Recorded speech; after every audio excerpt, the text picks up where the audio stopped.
Hello, English 3, and welcome back to American Literature. Today we're going to be doing something that we haven't done yet in this unit, which is we're going to look at some poems. So we're going to be looking at two authors today, and I have my two poems right here. The first one is On Being Brought from Africa to America by Phyllis Wheatley, and then the second one is To My Dear and Loving Husband by Anne Bradstreet. And so we're going to be doing a little bit of the same things that we did yesterday with the spirituals, looking at context, figurative language, and theme. Today we're just going to be working on how can we put that, those ideas, that analysis into a single paragraph to kind of make it cohesive. So kind of practicing those skills for our final project here in a little bit. So the first step of today of what I need you to do is I want you to research your author. So you need to choose whether you want to do Anne Bradstreet or Phyllis Wheatley. And so I just want you to Google their name, and in your Google Doc, you're going to write 5 things that you find out about them. This could just be in a bulleted list. You don't need to tell me where you found it. Just 5 things about your author.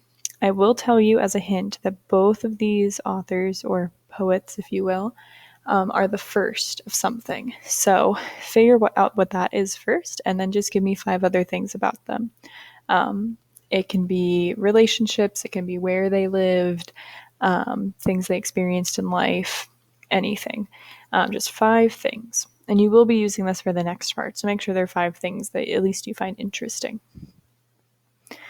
Then, after you do that, the next thing you're going to do is you're going to write a paragraph. And so in your paragraph, you need to have those 3 ideas that we talked about yesterday: theme, figurative language, and context. So I've written an example with the spiritual that we used yesterday as an example for what this should look like. So I've also color-coded this just so you can see. So this is on Google Classroom, but it's just a quick little example of how to put all 3 of these ideas together. So for me, I started with context, then used a figurative language example, and then ended with theme.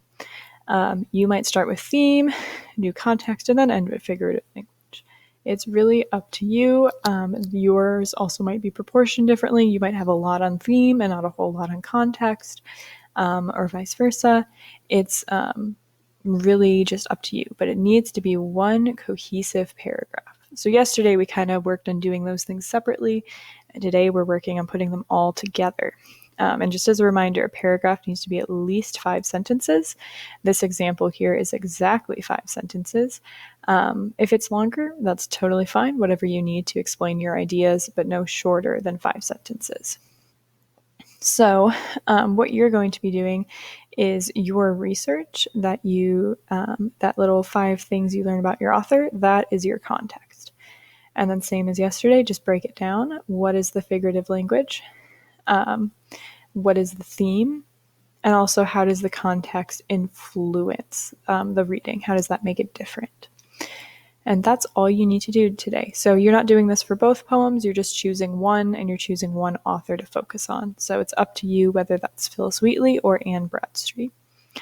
When you are done with all of those steps, the last thing I want you to do is there is a free write in Google Classroom that says free write authors.